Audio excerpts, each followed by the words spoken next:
Ladies and gentlemen, thank you very much for joining me on my journey into the constraints-led approach. My name is Sam Battlefields, and I got the honour of having a chat with Mr. Scott Sievewright of Primal MMA, Primal Milwaukee, last night. It was a very late conversation for me and a very early one for him, due to the time differences, and so as the time wore on, I felt like I was maybe rambling a little bit, but that is what I do. I hope you get a lot out of this conversation. I definitely did, and I'm very, very happy that I got the opportunity to have a chat with Scott, because he is someone long time in the game. If you want to check out Primal, I believe it's Primal_MKE, or check out on Spotify the Primal MMA podcast. He has a heap of really, really high level and intelligent people on his podcast, so as I said, it felt a little bit out of depth for me, but he definitely took me through. He's obviously a seasoned podcaster, so I was able to bounce off him a little bit more easier than I expected. So thanks a lot, Scott, and I hope you enjoy this interview.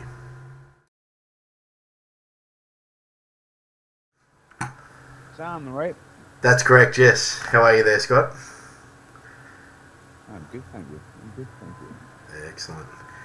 I really appreciate you getting up so early and jumping on the... Oh, that's fine. It gives me an excuse to get out of bed. I'm a night owl generally, so unless I'm taking my kids to school, I have no rush to get up in the morning. Yeah, so no morning classes or anything like that? I'll go in as early as 12. Our first classes. The first class I'll teach is at 12. Okay. Yeah. So you do have morning where classes? What you get in the morning? So you said you're based in... did you say Brisbane? Brisbane, that's correct, yeah. So, subtropics. And I see you're well dressed today. Yeah. I feel like you're overdressed. It's funny. I don't have aircon in this room, so people probably think I'm just trying to show off my tats. But the reality is I've literally got a ceiling fan, and it's bloody hot in here. Sometimes it gets up to sort of 40 degrees, and like that's Celsius. Although you probably work with that still. Well, as I said, if you've got it, flaunt it, right? Well, I appreciate that. So I'm not sure where you want this to go today. The floor is yours. It's not. I'm not used to being on the other side of the... Yeah, well, I'm usually the one doing the interviewing. So. Well, what I wanted to, I suppose, do. I mean, this was, as I said to you in the emails, this is a big honour for me. You know, I've been listening to your podcasts, and I actually started to bone up on a couple of the podcasts and realised I might be a little out of my depth. But I figured it. You know, you're willing to and looking to engage. So I really, really appreciate the opportunity to have a chat with you and find out more about. First things first. Go for it. Yes, I'm sorry, I didn't mean to cut you off. No, go for it. Well, first things first, I can very much relate to any kind of imposter syndrome you're having. I saw you just had Ian Renshaw in there. That's a massive... it's a bit of a whale in the skill act community, so it's a tough act to follow. With regards to your journey, that's probably a good, thing to talk about today, because there's a lot of people coming into this space, yes. And I'm glad to have played a small part in that. I certainly didn't start it, but I've kind of been one of the bell ringers for a few years now. And with regards to your podcast and stuff, you'll probably do what I do in a few years' time, and maybe look back at some of your earlier episodes and think, "Oh, Jesus Christ, I was just talking a lot of shite there." But that's a good thing. But it reminds me too, be careful. If I sound sure about what I'm saying today, I'll probably listen to it back in the near future and think, what the fuck was I talking about? So stay curious and stay humble. That's my advice. Yeah, well, that's one of the main reasons why I wanted to jump on this chat with you, because I'm really curious. So if you wanted to just sort of let my 12 subscribers know who you are and where you're from. It starts at 12, Sam. And just to give you a little bit of reassurance, and I'm okay disclosing my numbers there. I started it for my first year, and I wanted to document. So I opened my gym about in our 5th year now. I was really passionate about trying this ecological approach. No one had ever fucking heard of it, but I'd been doing my homework. So I started a little podcast up just to speak with some coaches I had that were kind of dabbling too, and it took me, and I edited everything. I got everything, tried to polish up at the time as much, and I really took time and care to produce what I was putting out. And in the first year, I only got 500 downloads, like total in the first year. And I'm on course now in this 4th year to about 40,000 this year. And it takes time, but I just kept going, and your message will get out. So don't quit, son. Yeah, awesome. I mean, initially I kind of started it up literally just to document what I was doing each day, and then it just sort of I sort of realised, I'm getting in touch with a few people, and then a few people started commenting, and and a lot of people sort of have the reaction to people like Greg. I actually find Greg hilarious and really engaging, but a lot of people are just they get their backs up straight away. So I can be an arsehole. Like in other sort of areas of online, I've been known to be a little bit of a troll. I actually not a troll, but I was a. It sounds weird, but I was sort of well known in bullshito.net for calling out bullshit, and bullshit in the martial arts particularly. I think I had like a real aggressive tone with a lot of people, because I think when I was younger I got taken for a ride with a lot of bullshit martial arts. So sure. So yeah, it made me a bit vitriolic towards them, but I looked at this as more, I wanted to be a bit more conciliatory, I think, and get people involved, because as I've sort of mentioned on the channel, I've plugged so many holes in my game just in the past 3 to 4 months, Sure. And I've been doing jiu-jitsu for 15 years, just gone 15 years. And I've fought amateur mixed martial arts, of course, but I've been around martial arts my whole life, and I just found that this was just something that made sense almost immediately, and improved me and the guys around me almost immediately as well. So I'm really interested, being that you are so early on in the implementation. How did you find it? Like how did you? I mean, you mentioned in our chats, you nerded out a little bit when you saw my video, and that YouTube was sort of putting it in front of you. I mean, what was putting it in front of you 5 years ago? Because, yeah. I think a similar story. First of all, I'm not above trolling, but so if I can come across as being kind of humble or reasonable or agreeable, I can be that too, but it's not helpful. I found it's not helpful just to, antagonize people, especially when I've got a podcast and whatnot. So that's the reason for that. But yeah, I can be an asshole as much as anyone else. Anyway, what happened, I think, was mostly like other coaches that are maybe coming into this space. It didn't seem to work. what we were doing. It just didn't seem to work. And, you know, I came from this position where I got a coaching opportunity that I wasn't prepared for, and that didn't sit well with me.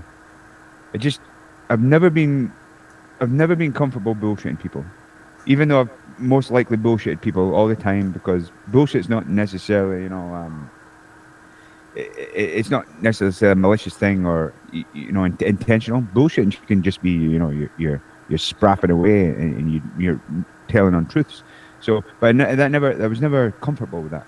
So, and I've told this story a bunch of times, but I started off coaching boxing and kickboxing, and I just wasn't good at it. And so my way around that, to cover up with that, was to be meticulous with the drills and the technique and show everyone what I knew. And that didn't work either. And so it just sent me on this kind of years-long journey of inquiry. And I went back to school to do a coaching degree, which didn't really help, but it kind of put me in the... it's funny, when you start looking through this ecological lens and the chaos theory and whatnot, and just certain things in life just send you off in different tracks. And I can't honestly remember what really brought me to the ecological space, but I think it was one of Trevor Reagan's videos on Train Ugly, and lo and behold, I came across Rob Gray eventually. He might as well have been speaking fucking Dutch, because I didn't understand any of it. But subsequently, over the years, I've just, as you said, nerding out, geeking out, for better or worse, being a bit obsessed with it, and it started to make increasing sense.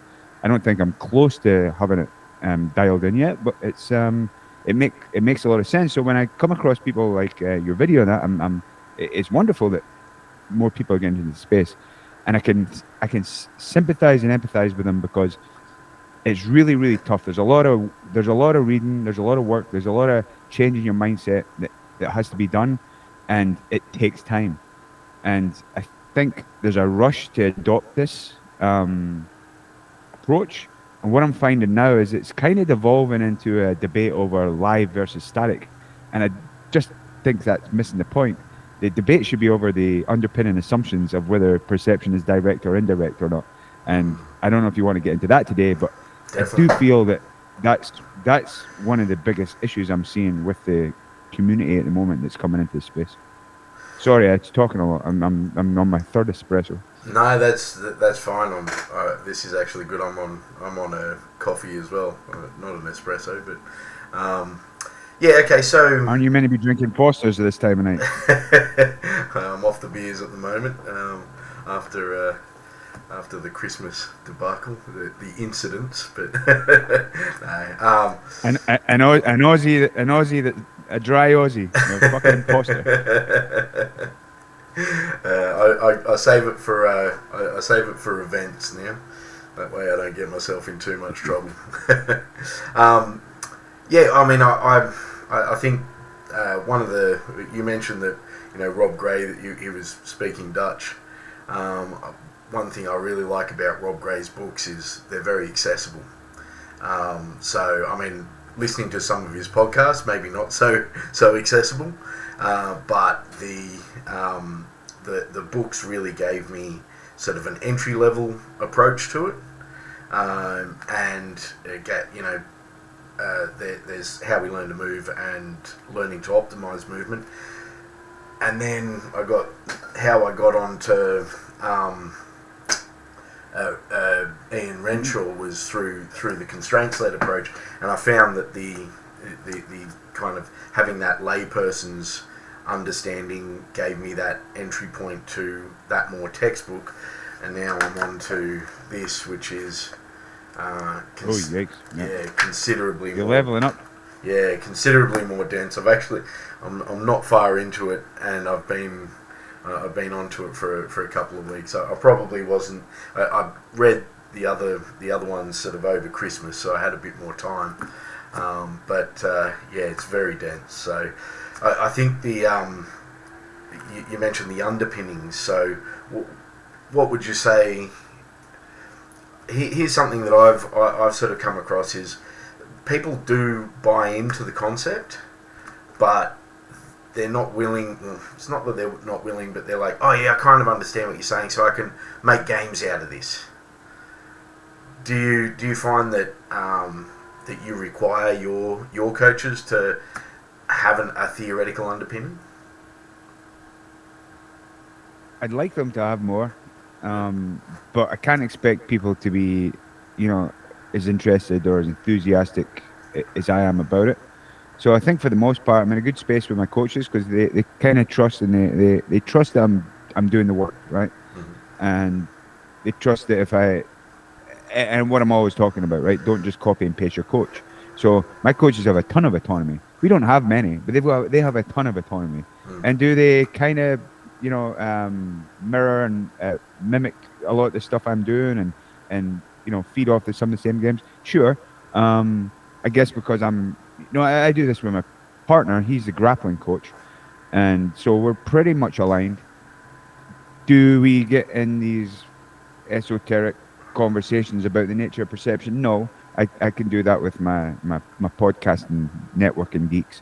But I think it's I think it's important that coaches, if they're going to go down this rabbit hole, take it seriously enough, because otherwise you could be wasting people's time, and that's presumably what we're all trying to avoid. Yeah. So one thing one thing I sort of found is, and listening to a number of your podcasts and some of the descriptions of games that you've come up with or that you're implementing, it's really affirming for me, because I've come up with some similar sounding games based on my understanding of the theoretical underpinnings. So I think, is there a kind of a limit to the games that we can create? They're always evolving, but there's the individual sort of tasks that need to be done. Like, are we going to get to like a nexus of how many games that there can be played? And so that was something that I think the amount of games are limitless. I think most of them, they'll have a lot in common and they'll overlap. What I hope we don't see is creating a new industry of my game's better than yours, or a series of games like that people will be putting out on instructionals and stuff. And it's coming, and I wouldn't be above it myself. This is America at the end of the day, but I haven't felt really comfortable with that. I think if we're copying each other's games, I think we can. Let me walk that back a bit. I think it's good to share ideas. I think if we are just looking for another coach to give us games, it's no better than just looking for someone else to give us a technique. I think we're as a community, again, I'm very, very careful, because I'm really want to embrace this and encourage and support the community. I think we've come from a situation where we're very, very much focused on the person and the task, right? So it's been the person, the task, and now we're all saying, we're environmentalists now. We're going to get the environment right. So it's now the environment task, and we forgot about the fucking person. And they're one of the most complex units of this triad. And so what might work in your room, Sam, isn't going to work in my room. What might work for one of your students isn't going to work for one of my students. So you then have to start really being a kind of, a DJ with the knobs and the buttons and the levers and stuff, and dial it into your own crowd. And this is something I think is a really important takeaway message.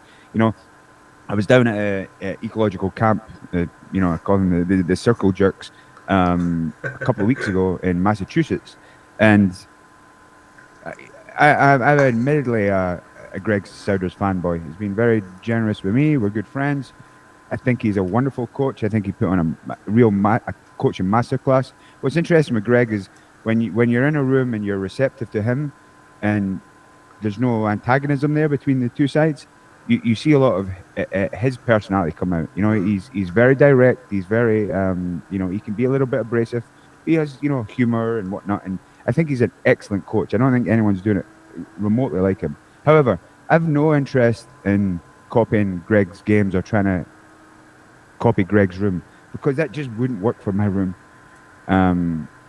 It doesn't work for my culture. It doesn't work for my room. I don't have this group of, which might be nice, but I don't have this small group of enormously dedicated and committed athletes just with one singular goal: to become the best no-gi grapplers in the world.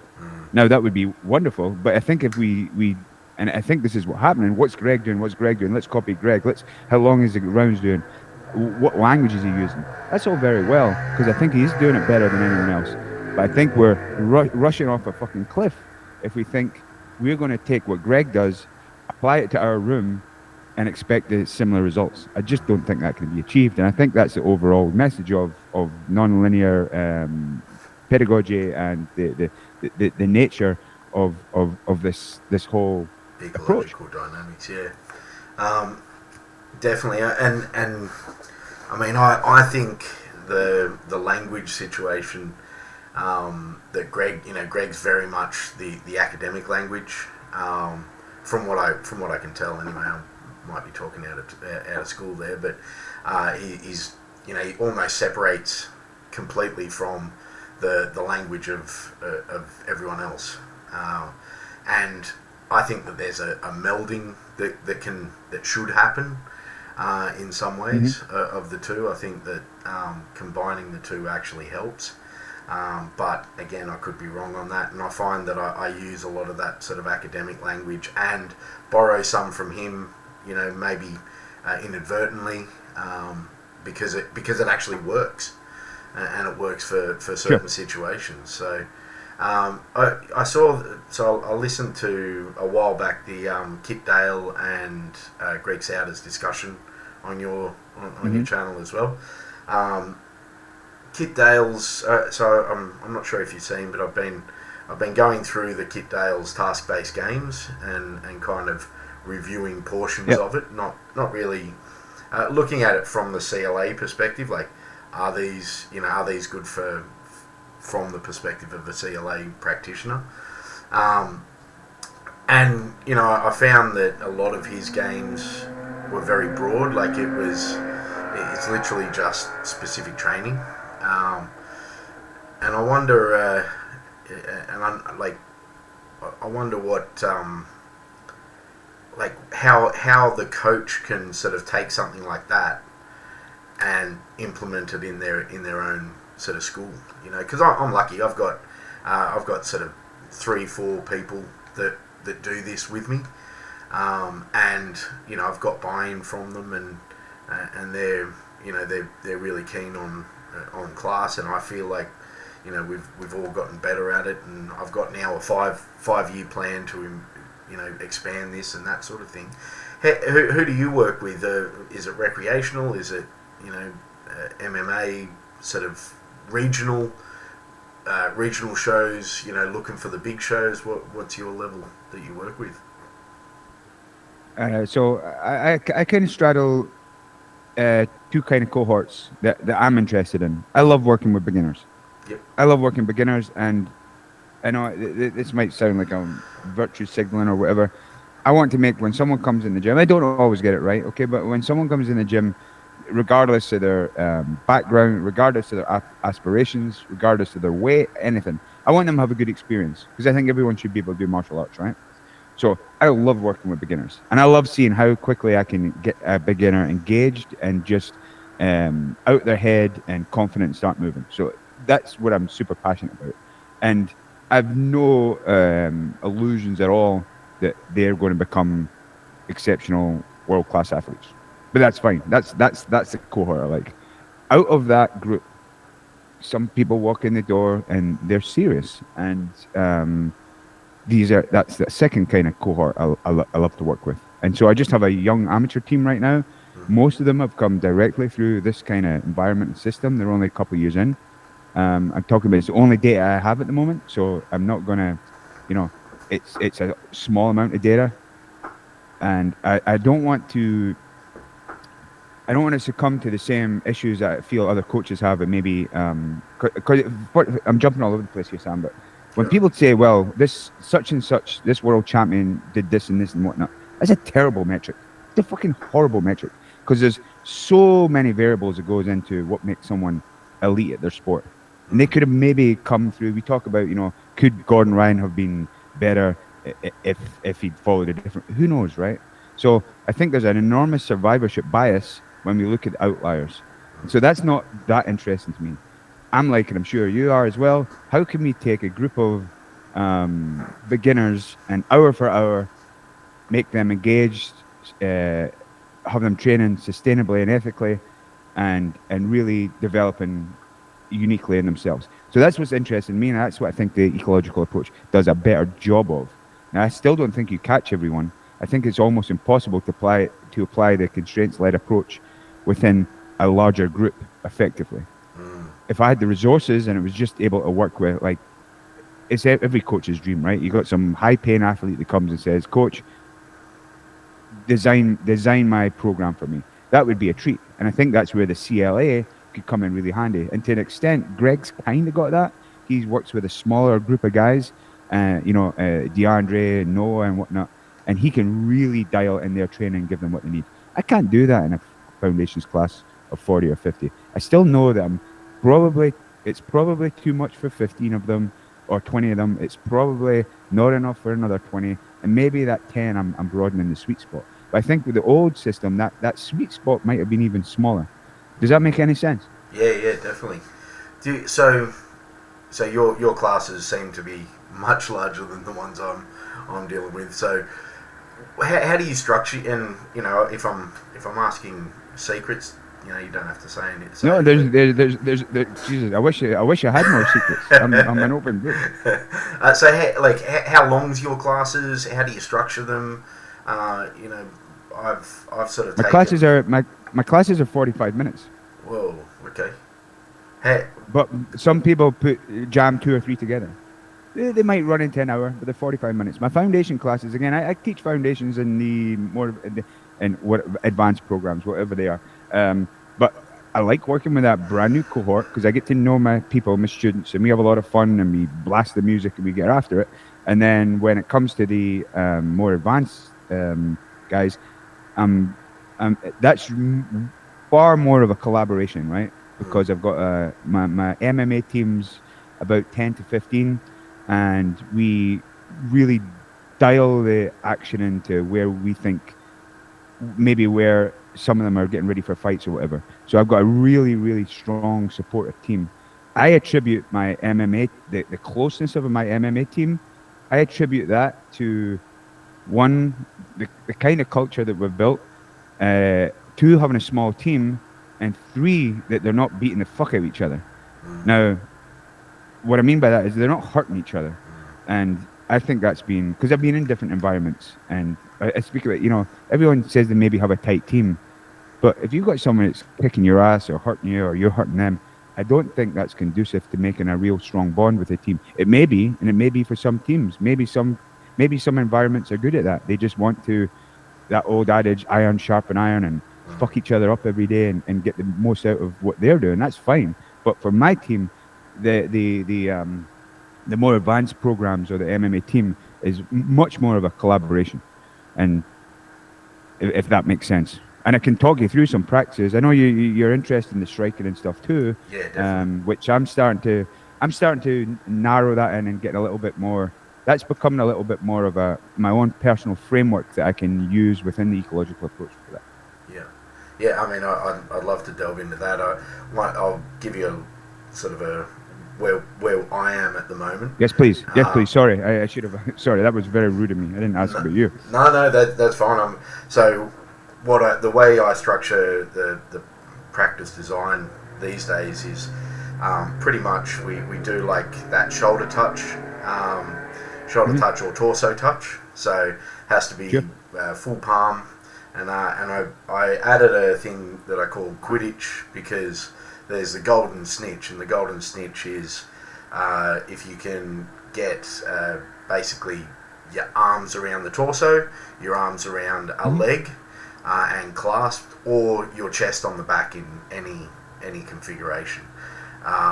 You're talking about stand up, right? Stand up, correct? Yeah. So as a warm up, it'll be it'll start out with that sort of striking, hand on the shoulder, hand on the thing, and that's and then we sort of add in this sort of golden snitch thing, and then we go to basically 20% that in the class, 20% either control or guard, So any type of those two, and whichever, essentially whatever's on the curriculum. So we've got a curriculum. We say the last couple of weeks has been leg locks. So leg locks take up, say, 40% of the teaching time as such, and then we have like the free rolls at the end, and I found that the stand up really is good for getting the blood pumping, because it's great for that, and gets the legs moving, gets everything going, and what I've also found is that everyone's way more confident in engaging in some sort of a stand-up thing, and we're only talking a few sessions for some of these guys, because they're only coming in once or twice a week, and they're more confident in a stand-up where they're entering into grappling situations than years and years of people with years of experience that have been shown all the Osoto garis, uchi garis, all these different techniques, but they don't know how to deal with that chaos that's the connection, and these guys are doing it. So sorry, I got off track a bit there, but that's essentially that's the structure of the class. So it sounds you're on the right track, and I think again, so we have I talk about it. So I think there's a theoretical side which I really try and take seriously, right? Because if we're going to read the science and the underpinning, and what I keep reminding people, we tend to do this, and I've been really guilty. This is the way. This is the science, and all the other stuff shite, and all the years and thousands of scientists have come before that. We're going to disregard that because we have this new worldview. And I think it's important for us to acknowledge that the philosophies are kind of, at the moment, are kind of, I wouldn't say unfalsifiable, but I mean, they've been debating the nature of perception and consciousness and everything for centuries, right? Yeah. If you think a couple of jiu-jitsu assholes are going to come along and settle that, that's not likely.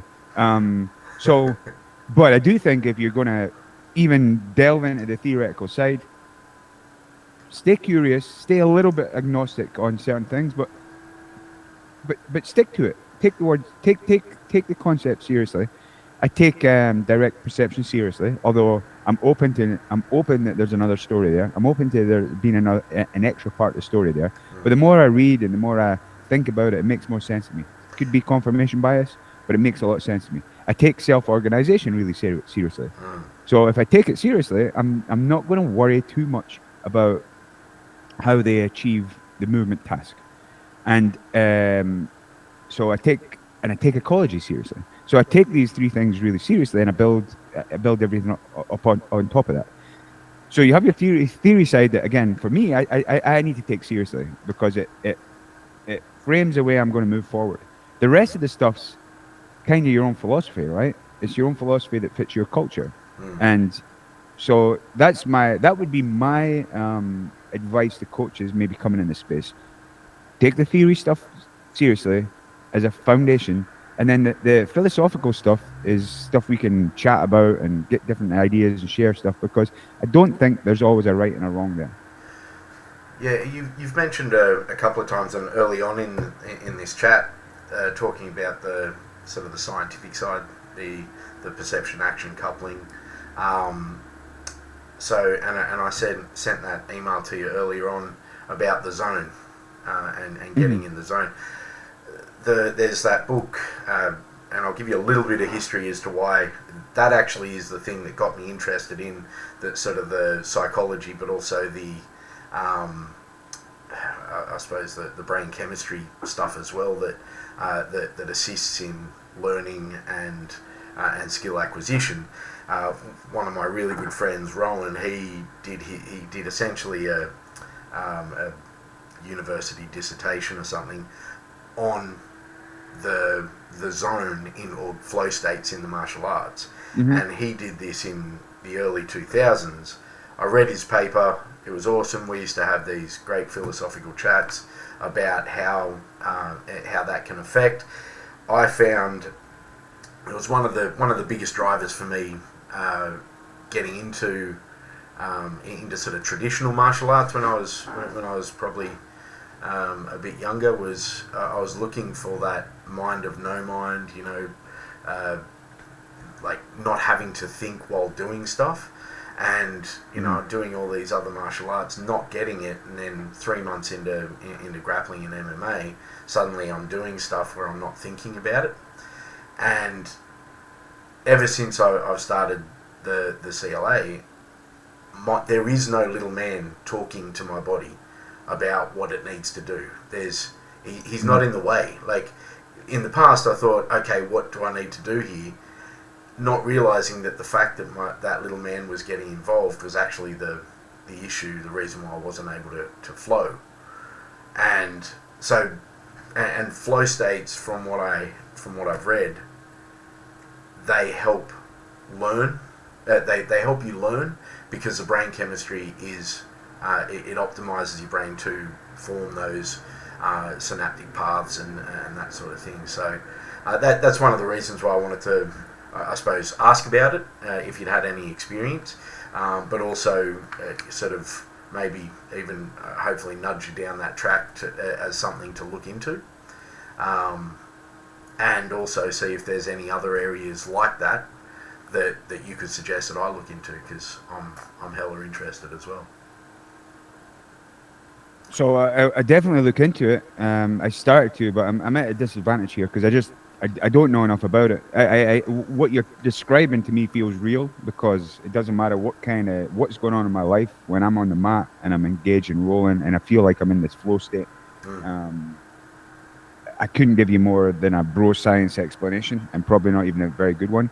I'm interested to hear what you think's going on, but there's something going on there, and we can get more to kind of the theory on where intention and attention either resides or what it is. But there's something really interesting there, and I think this is from maybe rolling with visitors that come in and are open mats and whatnot, and visiting other gyms. I do think what you're talking about there's something that you can pick up on, maybe if you're coming through this more kind of organic, ecological approach. That you can almost feel when you're rolling with some grapplers from maybe other more prescriptive environments, instructive environments, that they're constantly in their head thinking. And in many ways, when we say perception and action and cognizing, or this kind of cognition, is all inextricably, easy for me to say, inextricably linked. I think you can almost feel that perception, thinking, action thing going on when you're rolling with certain people. Does that make sense? 100%. Yeah, it's almost like they kind of stop and then go, okay, this is what I need to do from here. One of the things that I've also recognized is that I almost get into flow as soon as I hit the class. So, like, as soon as that first game happens, it's like, okay, because I'm trying to get that little bit better. I'm always trying to get that little bit better, and because it's constrained, you don't have to worry about 1,000 other things that could potentially happen. You've got your intention and your attention focused on one sort of certain area, and it just automatically sort of gets me into flow, which then, whereas before it was like, all right, I've got to do 10 minutes of warm up and then sit and listen to someone. The lesson's almost over now, and I'm like, I want more. It's one of the best things I've felt, because I just feel like I'm permanently in flow, and the endorphins that are released from that again, it helps you learn, but it's also all the good endorphins that help you feel great throughout the day and all that kind of thing. So it's one area that I think I'd love to connect. I'm just not an academic. That's the talking about jiu-jitsu guys making the connections that are finally crack perception. I often wonder when real scientists are thinking, maybe even not that they're listening to our podcast, but if they're listening, they're probably thinking, listen to these two fucking assholes. Anyway, no, I'm definitely interested in that, and when I listen to a lot of the discussions that are going on, it makes me you know, think and go down different thought rabbit holes. And one of them is, I get it, right? It's saying there's this perception, I think, that as Ecological, we're just going to let people figure it out. And while we don't think that's true, and that's why we have the constraint-led approach. It's not just letting them figure out, but there is an element of that, right? There's an element of taking them to that space and getting them just to figure out the last part, right? And we can heavily constrain, we can loosely constrain, we can do all that. But I think, again, and I don't know this enough, and this is an area of interest of mine. What's the to successfully solve a problem rather than being told it? There must be something going on there that makes that a more robust experience that can be carried forward in the system, so to speak. And I'm not trying to get buzzwordy here. And I don't want to just bring analogies to high school because they've been battered to death, but I'm going to use one anyway. It's like, if we do our kids' homework for them, are they really learning? And does it really matter how they get the answer? Of course, they can work. I mean, that's dexterity, right? Being able to solve the problem in many ways. So I think there's something going on there that I can't speak to right now. Neurobiologically, or whatever, that when someone manages to solve the problem, there's more perhaps retention there of some sort. Yeah, definitely. I find, and I mean, we kind of know that intuitively as well. I feel like everyone knows that if someone learns it themselves, then they're going to retain it. I mean, as an early purple belt, one of the things I was doing was just doing the constraints-led approach, and I didn't know it. It was like, okay, I've got a problem, I need to fix it. I'm going to put myself in that problem until I fix it. And I'd have one of the issues that I've discovered is that people have different concepts for their own bodies. So I was one of my one of my friends, he's not a sort of friend, one of my good friends, he's been training with me for ages, and he will use certain language, and I will just have, like, we train together all the time, and I'll have no idea what he's talking about. And it's just because he's self-organised in a certain way, and he's trying to put his understanding into my head, and it doesn't work like that. I have to find my understanding of that concept and then put that into my own head. So, yeah, I don't know what the answer is there other than, go and try it yourself. you got to find the solution to the problem.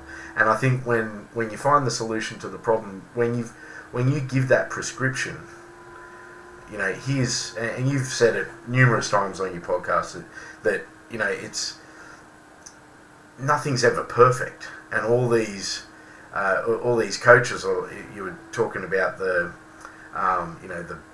jab that looks like a hook, and it looks like a half uppercut, and all this kind of thing, because there's no perfect technique, and people just can't wrap their heads around that they've been smacking these pads and being told, no, you need to inch your right arm up and this and that, and then when they get in sparring, it doesn't look anything like that.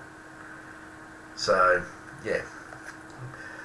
No, and I think with striking, the data is more on our side, right? Because I think you can look at any kind of fight, especially if you get down to the lower leagues and the amateur leagues and stuff. That stuff's just that technical aesthetic quality is just not there. But I will grant, and I've granted this a lot, that there is better and worse ways to throw a lead hand or a jab or a hook. There's absolutely better and worse ways. But this constant tinkering and where the foot's placed and all that, I think that's largely bullshit. And I think it's very apparent that the evidence is quite clearly on our side that doesn't always manifest, or it rarely manifests in a fight. That's why it doesn't make much sense to me to try and instill this technical ideal. And when we talk about, I think this is happening too, right? We're talking about this IP approach, right? So we're eco and they're IP and whatnot. I don't think the other side are IP. I don't think they're even aware that there is another theory sometimes, and maybe they are. I certainly don't come across people who, I think intuitively they think because of the way we've, post industrialization and whatnot, that we've created this kind of learning system in school, that this kind of linear learning system, that we're going to do everything in isolation and then slowly integrate it into the game. But even from the IP perspectives, they still put a lot of value on context, on environmental information and whatnot. So there's more of an overlap than we tend to acknowledge. And I think what's happening is, the question we need to ask is, okay, and I'm hearing this a lot of the time, well, we could do a little bit eco and we do a little bit, that's not a thing for me, right? Eco is a theory of how humans, animals, organisms navigate and move in the world. And I think it's probably, there's probably some, consistency there, that we all kind of learn the same way, regardless of the species or whatever, okay? So what I think this is a mistake to say that we can do a little, some eco here, or that's not eco, or this is eco. No, eco is just a lens to evaluate the practice. I think practices are practices. Practices that are telling you what to learn, and the ecological approach or information processing, the theory side, is telling you how we learn. And I think you can shrimp down the mat in an ecological and look through that through an ecological lens. The question I put to coaches is, what do you actually think is going on? Now, what you'll often get is, okay, we're getting these motor patterns, or we're getting this muscle memory down or whatever. And I get it. I've used all these same words myself, but we don't believe that's really what's going on. And even if it was going on, we are making these motor patterns. The whole, a lot of the IP and Schmidt's work was on getting this kind of generalized movement pattern down, and then just, using feedback in that live environment to kind of parameter. I should stop using words I can't get in my fucking mouth this morning. Make it. How's your editing skills? Parameterize these programs. Yep. So I think, again, we've created this dichotomy, and I'm very much part of that and responsible for that too. But I think there's a great deal of overlap. So the question I would always ask, okay, whatever task you're doing, what do you actually think is going on? Because presumably we're all looking for transfer, right? We're hoping if we do something today, it's going to show up next week, next month, next year. I mean, it's going to stabilize and become, more better, robust over time. So that's the question I would push back all the time is, okay, so we're hitting these pads or whatever. What do we think's going on? Or if we're drilling, what do we think's going on here? And one thing I'll give a lot of wiggle room to, and I have to be a little bit zealous, right? So we're running this gym. I don't want to muddy the waters. So I don't want to do like the isolated stuff and the more organic live stuff, and then say, hey, it's organic live stuff that's working here. So I might be, you've probably heard the throwing the baby out with the bathwater. I might be doing a little bit of that, okay? Because I think what drills can be good for, or maybe having a coach tell you some sequences, tell you some key things, I think they really dial in your intention. And I don't think that's a bad thing. And I don't think that violates the ecological approach. Yeah, my coach says something that was pretty funny. It's like, we all believe in the ecological dynamics theory. It's just that and even the constraints-led approach, it's just that the linear approach is hyper-constrained. It's like, it's just one sort of direction, and the constraint is you can't use an alive model to apply it. And you've probably said this yourself. If we drill, we're going to get better at that. So if we start thinking about what's actually going on here, and what we're trying to do over time is become sensitive to environmental information, right? If that's striking, it's the kinematics of your opponent. If it's grappling, it's more like the haptic stuff, the feeling, the forces and whatnot. If we're trying to get sensitive to that, then it really starts to make sense why we should always be in that kind of live space. Yes. But that doesn't take away fact that if you're doing a drill, so I'm not prepared to say drills are useless or they have no utility. What I think the question I would ask is, okay, if we're repping this out 100 times, what do we actually think is going on here? But I don't really have an issue with, maybe taking someone and showing them stuff and saying, hey, this works better than this. Have you tried doing this and that? Because I think that's, again, part and parcel of good coaching and the ecological approach.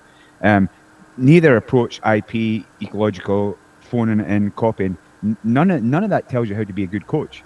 And I think that's maybe a little bit lost too. You could know all the theory in the world and just be a shitty coach.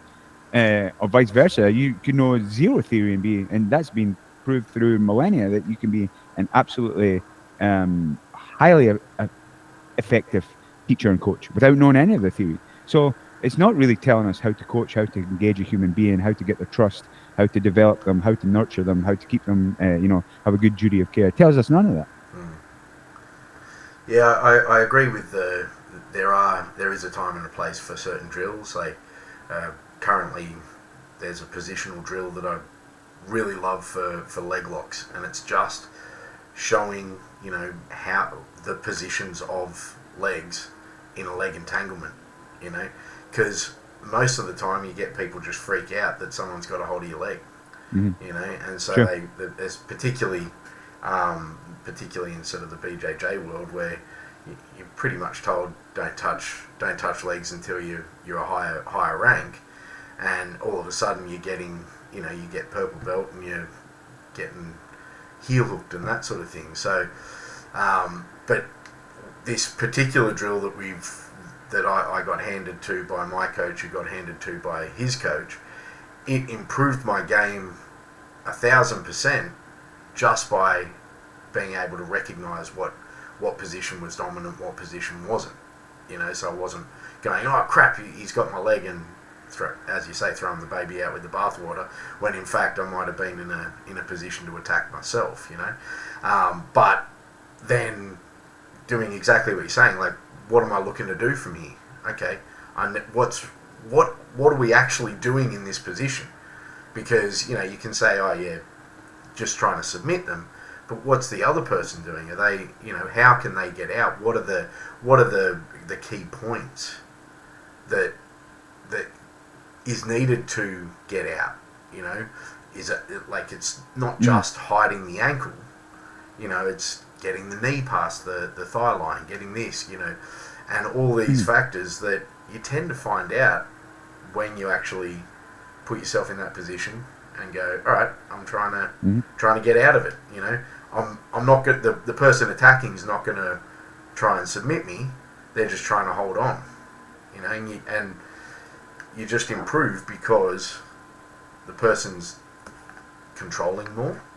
Like they're able to control better, and you're able to escape better, and you're working out things that aren't, and you mentioned before as well about how your environment, like in martial arts, the environment's trying to attack you, and this is something I tried to describe to Ian, and I don't think anyone outside of combat sports really understands it, that your opponent is part of your environment, because like there's not much else that you really have to deal with other than, say, the cage or the mat, that sort of thing.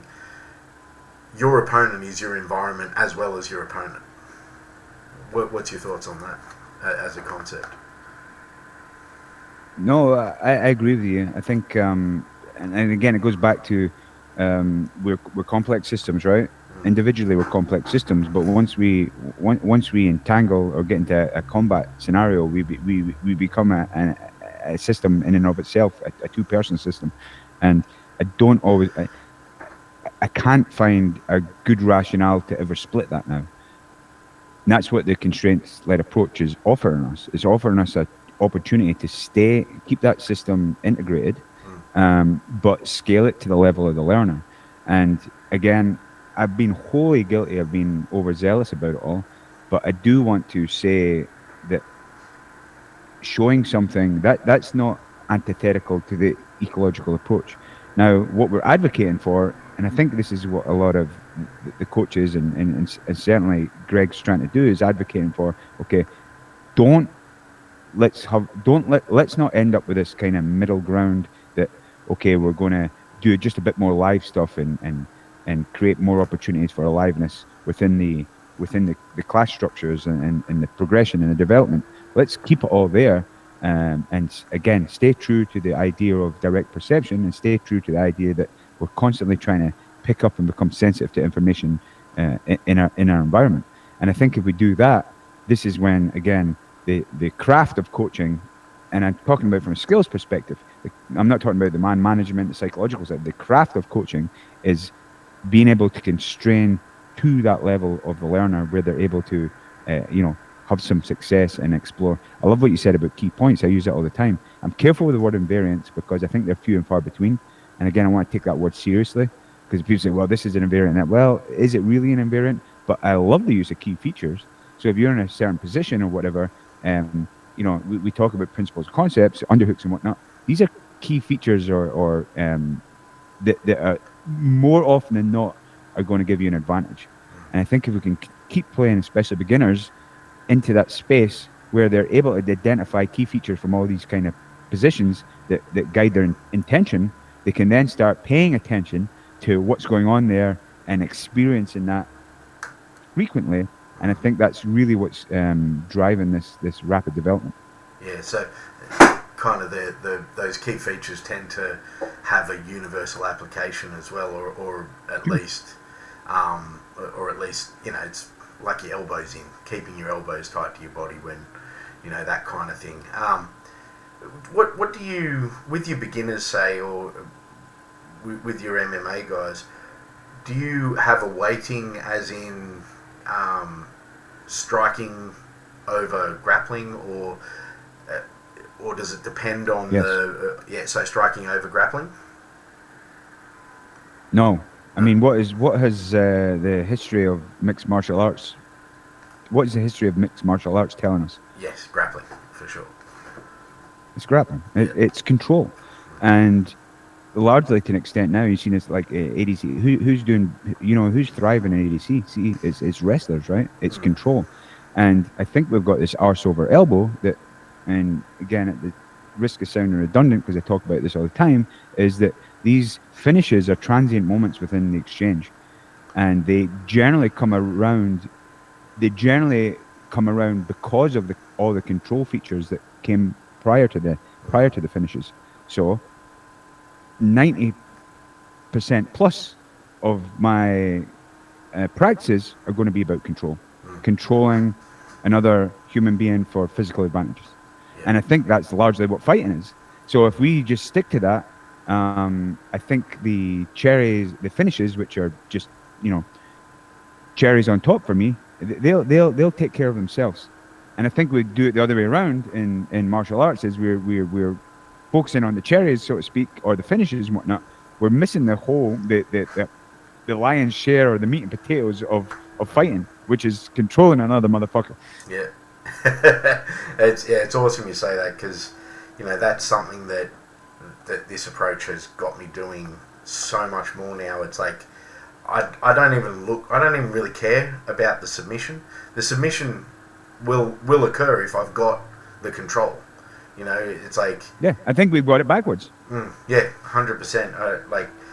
I was talking about it in a video before, but I feel almost like a fraud when I start talking about, the actual end part of the submission, that last step, because everyone knows if you put a fulcrum here and pull on that, it's going to hurt. What more do you need?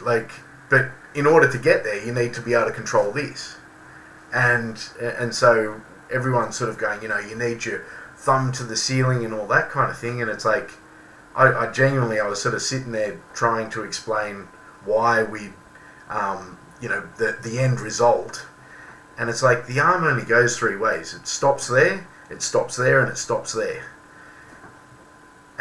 But in order to make that happen, you need to be controlling this part of the limb, and it just felt, after we done all these games about controlling this part of the limb, I was like, if you're controlling it, turn the arm the way that it doesn't go, and you've got the submission, you know. And I can see why Greg he's come to that. The way he talks about it, I can't really remember how he explains it, but he's like, I don't teach an armbar, and I think it was maybe Stephen Kesting, that interview where he was just asking, yeah, but what about the armbar? And you could just see Greg going like, mate, I'm telling you, it's not a thing, like. And I kind of get to that now, even with sort of heel hooks and that sort of thing. It's like, you need the control first. If you can't control something, if you can't control that limb, there's no point in trying to worry about the heel hook. Because if I get my knee below your thigh line, I'm gone. You know, you can try and twist that ankle all you like. I'm gone. I'm out of there. So, yeah, anyway, that's... And I think when we present this or we'll come from this angle that we're going to really, really take the control part seriously, right? Being able to control whether, you know, I know Greg, I think we've spoken enough about Greg, but he talks about, you know, attacking the periphery to get the center, to control center mass and then work your way back out again. Yeah. Okay, so again, I think Greg has a very, very, you know, very well thought out framework that I largely agree with. But I think also when we focus on the control aspect, grip fighting, controlling center mass, top control, all this kind of stuff, passing, pinning, when we really, that's the lion's share of our practice environment, which is in itself very dynamic and chaotic, right? It can't really be drilled. So you just have to keep working in that space. Then perhaps when they're starting to isolate limbs or whatever, or getting themselves in positions, then there's these little teaching moments. And then I think it's not a bad idea at all to come in and say, oh, listen, you're not quite controlling this part, or you don't quite have that leverage here. But you wait for these teaching moments to appear rather than front loading them, I think. Because again, what's the point in showing someone the 45 steps to... So let me dial that back, because we caricaturize the other side a bit too much. But several key steps to, or details to an armbar, when they're not able to routinely control their opponent and isolate that arm. So I would definitely advocate for almost switching like entirely your initial stages to just working on control. Yeah, definitely. So, and I know that you've got a pancration. Do you run that pancration tournament, or? Yeah, I run it. We run it in the gym. So, again, at the risk of sounding redundant here, I'm super passionate about that. Right? There's only one real interesting question for me in striking: is how light can we spar? I don't mean slow. How light can we spar to be sustainable and still get effective transfer? Yes, that's something I'm interested in asking you as well. So. Yep, I'm also under the opinion that all hits to the head will add up eventually. So I don't bullshit my guys, right? We're not doing our brain any favor by even sparring lightly over time. Okay, so a lot of and this will go back to your original question on pancreation. So we've got plenty of students and athletes that come in and do grappling, MMA, striking. They don't take any hits in the head. It's all shoulder to. There's the odd accident, whatnot, right? But we don't spar hard at all. And this is one of the pushbacks I've always had. And I think it's a valid pushback. I'm not there to say that hard sparring isn't more representative. Of course it's more representative. But I have to make an ethical trade-off in what I'm doing with my people, and I have a duty of care as a coach to say, well, how necessary is it? If you're not going to fight, I don't think it's necessary at all. And if you are going to fight, we can have that conversation. Do we need to prepare our athletes by pressure testing them routinely in the gym? And I'm not there yet. I might be there. And as my team progresses, and some might need it more than others, some might want it more than others, it might be essential if they get to the higher levels. But I haven't seen that yet. What I'm more interested in is, like we're talking about control and grappling, is the perception of affordances, hitability, avoidability, redirectability. You know, I love when we talk about affordances in that way of putting ability on the end of things. I think that's the meat and potatoes of striking, is perceiving affordances and picking up on the kinematics of your opponent.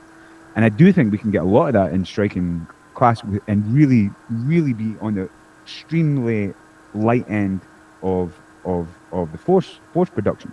Now, again, it's a very valid pushback. Will that transfer into the cage? I haven't answered that yet, but I think the early data has shown me it does show up, and so I'm excited to.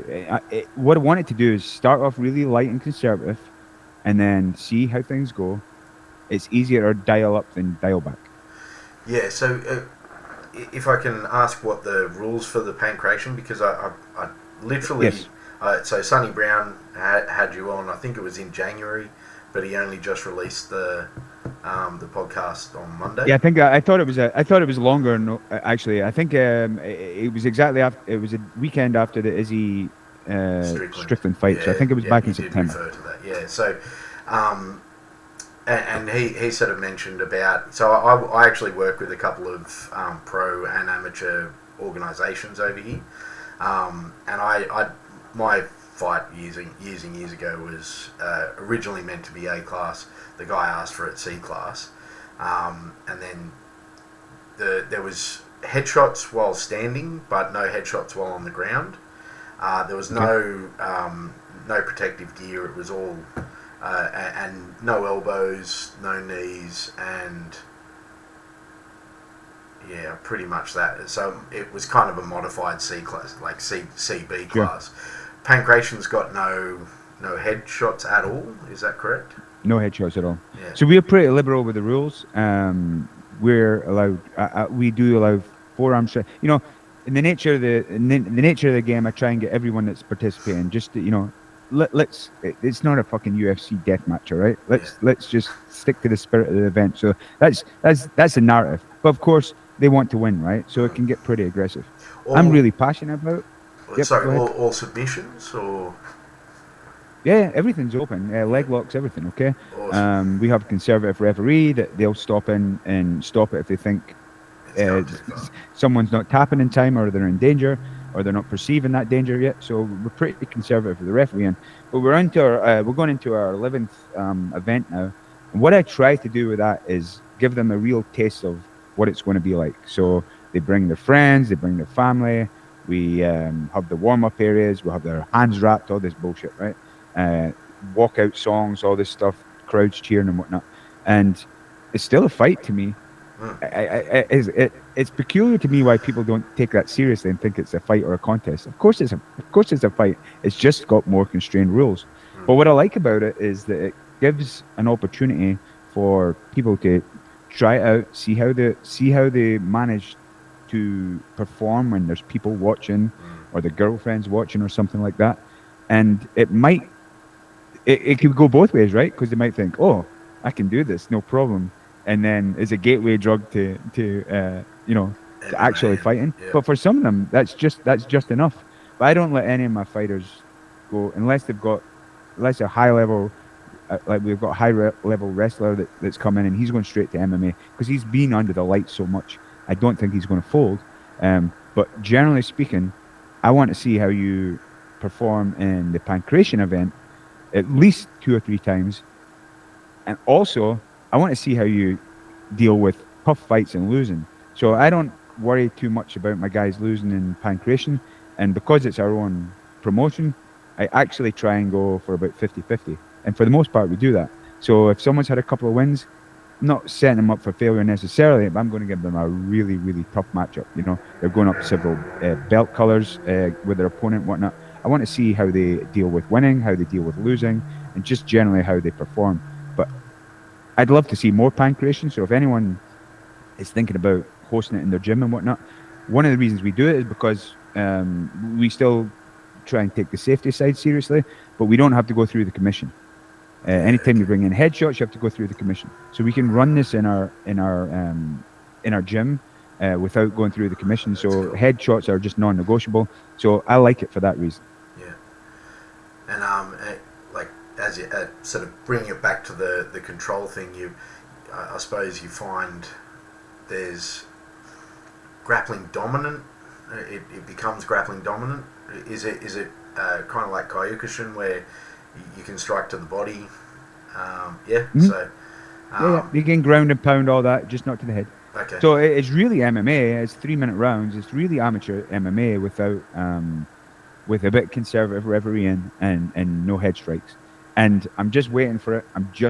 When someone zigs when they should be zagging, going for a takedown while someone's kicking. Fortunately, touch wood, hasn't happened yet. But it's not without risk, but it's with much, much less risk. But to your point, going right back, do I have a bias?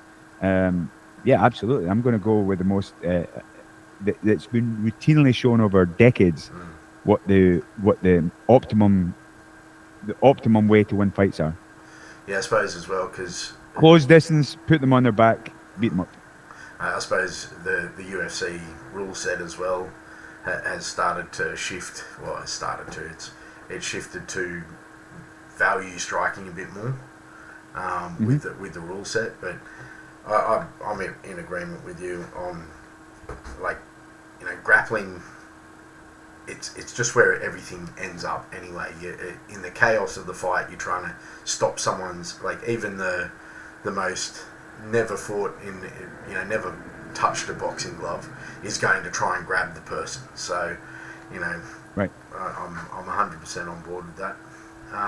And they can change the rules and the score and all they want. If it doesn't matter if someone's able to take you down, beat you up, and submit you before the end of the rounds. Whatever you're trying to do to, they start the round standing. They're starting to go to, of course, from a fan's perspective, they want to see stand up. Yeah, exactly. I get it, but then there's countless other sports to watch. If you're watching MMA, that shouldn't be a complaint. Yeah, I'm just thinking. I remember, I've sort of fancied myself a little bit of a striker, and I got the guy was a much better striker. He'd had several golden gloves, and he just put one straight. I'm southpaw, and he put one straight down on my face, and I was like, "Take him down, just take him down." Panic wrestle. Yeah, and unfortunately, I was a better wrestler than him. But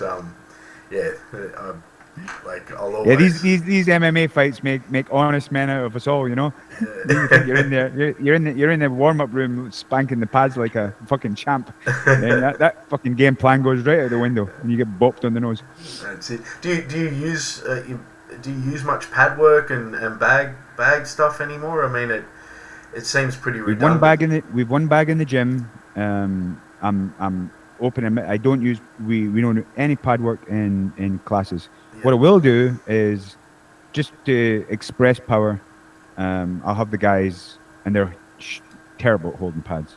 Yeah. I don't even really know what this talk. A great pad holder, whatever. I don't really know what that is or what benefit that has. But when I get my guys ready, just for a conditioning tool, I just want them to punch and kick things really hard. Yeah. I think that's get condition out of it. Yeah, I think I was sort of, when I put that question together, it was just, you've got to be able to condition your wrists, condition your hands to be able to take some sort of a hit. Because I have been watching some of the guys play sparring at on your Instagram and that sort of thing, and yeah, they're definitely playing. Ugly, right? Yeah, it's so play. It's not. It doesn't look like a fight. But looks like the fuckabout gang. Yeah, but how? So you've obviously seen these guys in the cage, like in pancration. So, does it still look like that, or are they much more like, the old, everyone has a plan until they get hit in the face, or are they still very flowy, just maybe not as playful? What's your take on that? They're certainly not as playful. I think the last two, I had one last week, it was two guys and they're spinning around and stuff. They're both 2-0 amateurs, and I think between the 4 fights they've had, so 2-0 amateurs, I think they've maybe been tagged once or twice each. So they're getting the reads. It's the reads that are paying off for me. And again, if we were to use the analogy of control for jiu-jitsu, for me, the important part of striking it is the reads, is the picking up on the reads. Yes, it's a bit faster, and I tell them that all the time going into fights. There's no real difference here other than you're going to be finishing your shots, and you're going, and this person's going to be hitting a little harder and faster. But then we're so obsessed with power, right? How hard do you really need to hit someone? You really don't need to hit someone that hard to stun them or put their lights out. So for me, it always comes back to the reads. That pure perception action coupling. And I forget who I was talking about with it recently. I think it was Andy Bass. And again, I'm out of my depth here. I'm at a disadvantage because I don't know exactly what's going on, but I think striking is so dynamic and quick, and the temporal constraints in striking, the time windows in striking are so small that it's very much just intuitive, pure perception action coupling. I think when you're grappling, there's a time to use more kind of feedback, and and you can force something, and it's more intentional in many ways, I think. So they're two different sports in that regard, I believe. With the in terms of the temporal and spatial constraints. I mean, that kind of leads into something. So what I've found is that it's helping me understand just how shit my footwork is, just how slow I am. Like, kind of, I know that there's certain protections that I give myself. The way my shoulders sort of keep up and that sort of thing, where I'm less concerned, because I'm a southpaw, less concerned about getting smacked in the face. But these games have been showing me just how slow I am, how flat-footed I can be, that kind of thing. And now I've lost my train of thought. Damn it, I was leading into something there. It's getting late over here as well, Scott. So that's all right. We're talking about striking being common, like pure perception action and the reads. Yeah. So I'll take over a little bit here then, go just for it. While you're gathering your thoughts. What is good footwork? Well, being able to get in and get out, like get into range. And be able to get out before they're able to hit something. So, and I suppose reading it correctly. So, getting in when they've maybe taken a step back or something along those lines. So,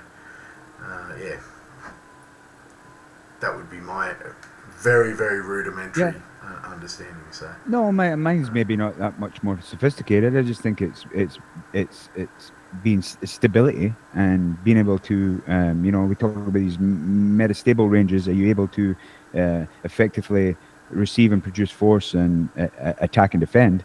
And I think if your feet are under you in the right place, getting you in and out, like you say, I think that is good footwork for me. So good footwork, just you know good footwork when you see it. I don't think it could be trained offline. I think it's been well established that agility is information driven. So it has to be, it's very, very specific to the context it's in. So practicing on ladders or footwork for footwork's sake, would I be prepared to say there's zero transfer? No, because I don't think I could prove that anyway. But I think just playing in the games, I have my team routinely, like almost every class, they're switching up lefty or righty. So it's hard to say. They have preferences. Of course, most of them are going to be right-handers, and maybe they'll start off orthodox. But for the most part, they're pretty competent in both stances and switching in and out between on the fly. I did notice that actually. There was a lot of switching in some of your guys' stances. Like they're never thinking about their feet, because that is the one surefire way to fuck someone's footwork up. Yeah, true. It's a bit like saying, concentrate on your hips. This was the biggest, I think, bugbear that I had, was I kept on getting told, just, concentrate on your hips, use your hips. And I was like, what do you mean by that? What the fuck are you talking about? Like, I am using my hips. But when I started to look at it from the perspective of what's the task? Well, the task is I need to whatever the task was, and someone would say, use your hips, and I'd go, shut up, I don't need to worry about my hips anymore. I need to worry about my entire body, like my self-organisation. As soon as I got that, as soon as I looked at it from a task-based language, and this is something I probably should try and get in this conversation, is the language, taking the language from inside, the knowledge about kind of thing, taking that language of coaching from, concentrate on your hips, move your hips out, that kind of thing. It's that concept that, it doesn't work for everyone. Well, it definitely didn't work for me in numerous ways. So. Well, I think that's a fairly robust area of science. Now, you got to be careful now when you talk about evidence and science or whatever, because of this kind of replication crisis, and now I think they're talking about this whole growth versus fixed mindset might not be as robust as we thought, but I think the internal versus external focus of attention it seems pretty robust there. And so what I'm always constantly you've heard this, I'm telling you what you already know here, presumably, but we don't want people thinking internally too much. I speculate how that fits into the ecological approach is that we only have this we will have so much attention that we can utilize at the time, and drawing it inwards then takes away that attention from what's actually going on outside. So that would be my speculation of why it's kind of causing this kind of paralysis in many ways, because you're thinking about what's going on inside rather than what's actually happening outside. Yeah. One of the ways I like to explain external focus of attention is because it can be tough. It's like, am I using inside words? Am I using outside words? Is what effect are you having on your environment? Again, when I don't, my foundations class for striking, the punches are just horseshit, right? Because they're not really punching; they're just kind of waving their arms out there. I don't worry about the punches because once we get to a stage where they can. Once we get to a stage where they can progress from the foundations, then the punches are going to start developing more quickly because there's more context there, right? What tends to happen is the kicks, not even so much the kicks, the reactions to the kicks start to develop pretty quickly. So again, I'm not looking for a perfect check or a perfect block. I'm looking when someone's throwing a kick at you, are you spazzing out on day one till after several 2 or 3 classes, whatever, are you just starting to the hands just starting to come up to block the kick, and over time that fortifies and it becomes you start finding stability in all these movements. But my foundations class is largely about reducing anxiety, getting people starting to just perceive these kind of coarse-grained affordances and opportunities, and working a little bit with range and stuff. But primarily it's a footwork program. But I never ever talk about the feet other than lefty versus righty. Yeah. Okay. Yeah, that's awesome.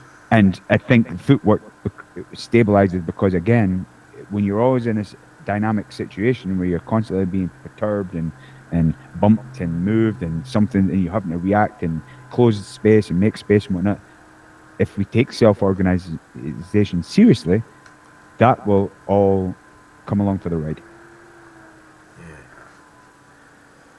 That's great. But that's very much at odds and contrary to how it's traditionally taught, right? Yeah. So have you had much pushback? I mean, I'm sure you have, but are you still finding people are pushing back on the approach? Like, have you had anyone on that's particularly like, you're full of it, that kind of thing? Oh yeah, all the time. Yeah, my skin is thickened because it has to be. There's trolls on both sides of the fence. Yeah. But I'm guilty of it too. Again, my question always comes back to, what do you actually think's going on here? And I think that's that's the main question to me. Okay, well, you're critiquing what I'm doing. I'm maybe critiquing what you're doing. What do we actually think's going on? And once I start getting the muscle memory and all this kind of stuff, then then I know they're at somewhat of a disadvantage because they're just parroting shite that they've heard before. But I can be open to saying, okay, because it's the Adam Singer and the SBG crowd do that.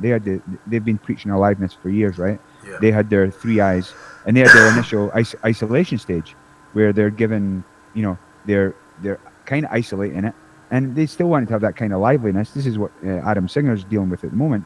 He wants to go more ecological, but they've found a rationale for maybe teaching people the basic movements, getting the basic movement patterns and coordination down, and then start integrating it. I don't think that's necessarily bad, but if I'm going to be an ecological zealot and not attribute any of the success of my team to ecological approach, a pure ecological approach, I have to find a way to do that without without teaching an idealized form first. Now, I know we're going to be rounding off here soon. I think with striking, you can still teach mechanics ecologically. Yeah. And all I mean by that is we can narrow it down, we can constrain the game down so much that it still has an element of liveliness and reciprocity between the two players, but they're able to develop the mechanics over time if you constrain the game enough. And I think there's a ton of striking stuff we can do. We can give, my framework always revolves around the central relative safety. I call it relative safety because fighting is always inherently dangerous, but I'm going to try and keep that relatively safe. But if I'm looking to work on kind of the biomechanical parts of it, I can do a lot of that without headshots. If I want to get a lot of the reads in, I can work a lot of that without headshots. If I want to do some tactics and strategies, I can also do that without headshots. And then, of course, we need to introduce the headshots after a while, or at some of the games. But my endeavor is how again, what's the minimum effective dose of headshots we can have and become robust, skilled strikers? I haven't got the answer yet, but early data is looking positive. Awesome. Well, let's. I've got 2 quick things to ask you before we do wrap up, because I know we've been at it for an hour and a half, and I really appreciate your time, Scott. So.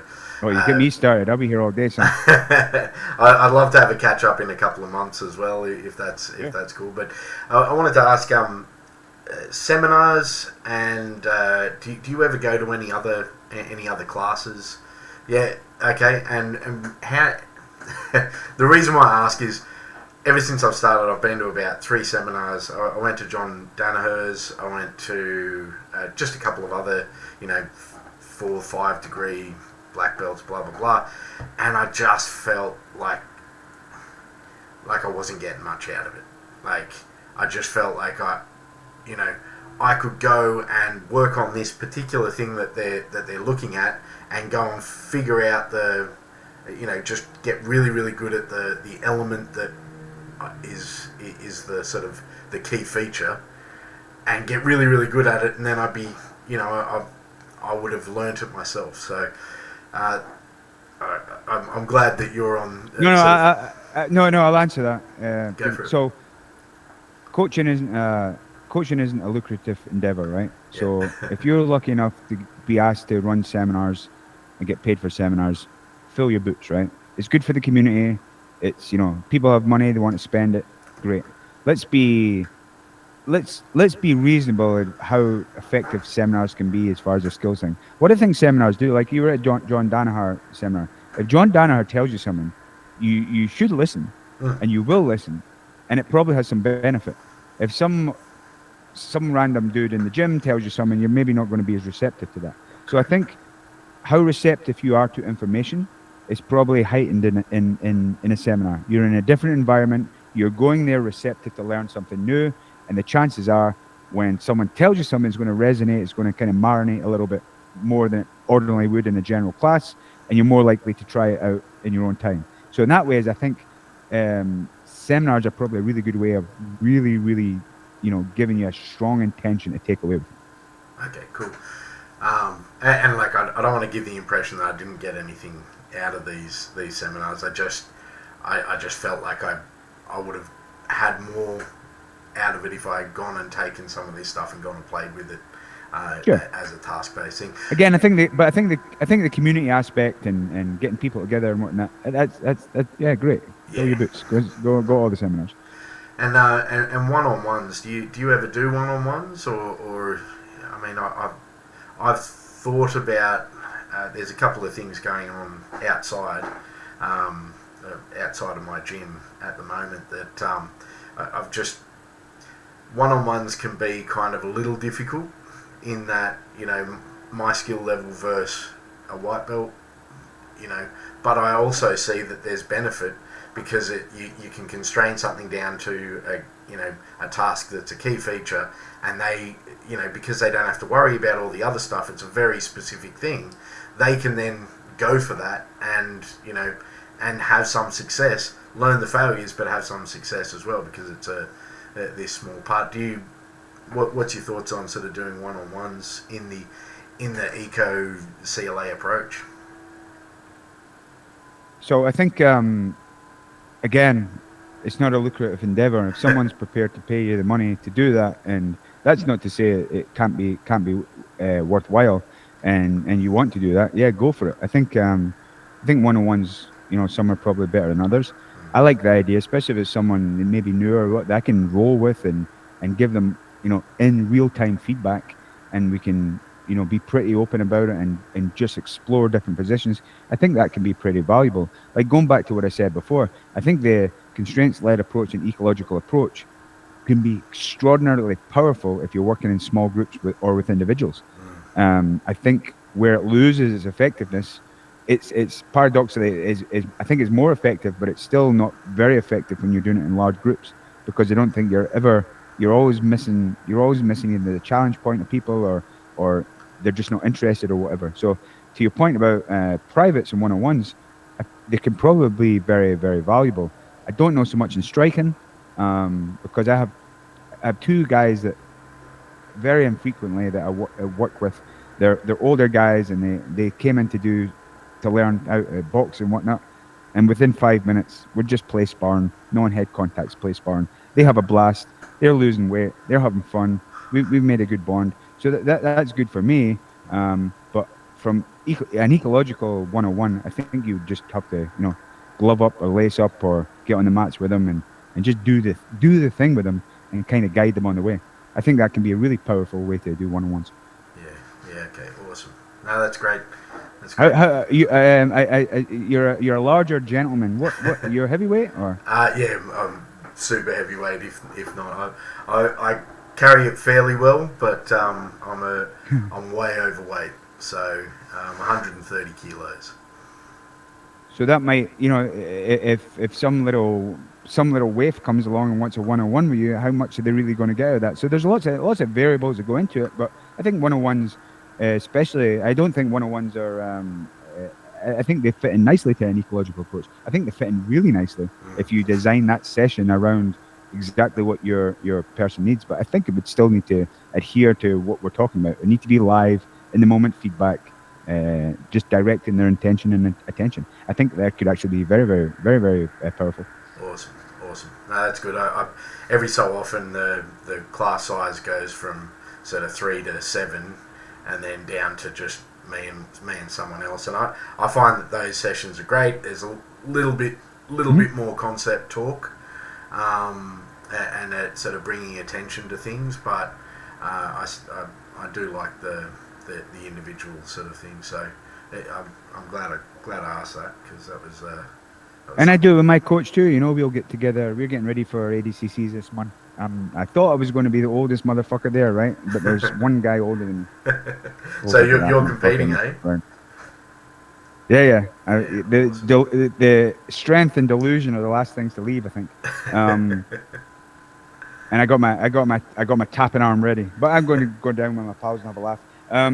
Now, my coach, my partner here, we'll do that a lot. We'll just get on the mat, and you know, he's got a much richer understanding and deeper understanding of the actual what's going on in grappling. So he'll guide me through, and when we'll get rolls, and we'll find learning moments, and we'll go from there. Yeah. And I think that's a really, really powerful way to develop, and I think that's probably what's happening in the highest level rooms. I'm not that privy to what goes on in like Danaher's room and whatnot, but I know from the B team, for a large part, it's these bunch of animals on the mat, and they're just exchanging ideas and fucking around and exploring, and we can see how successful they've been. Yeah, definitely. Well, I will let you go there, Scott. I really do appreciate it. If you're up for it, I'd be keen for another catch up in a few months' time and see how we go there. But this was awesome. I love talking the CLA, the CLA approach, and it's been as I said, an honour having you on. And is there anything that's sort of coming up that my guys can keep in touch and all that sort of thing?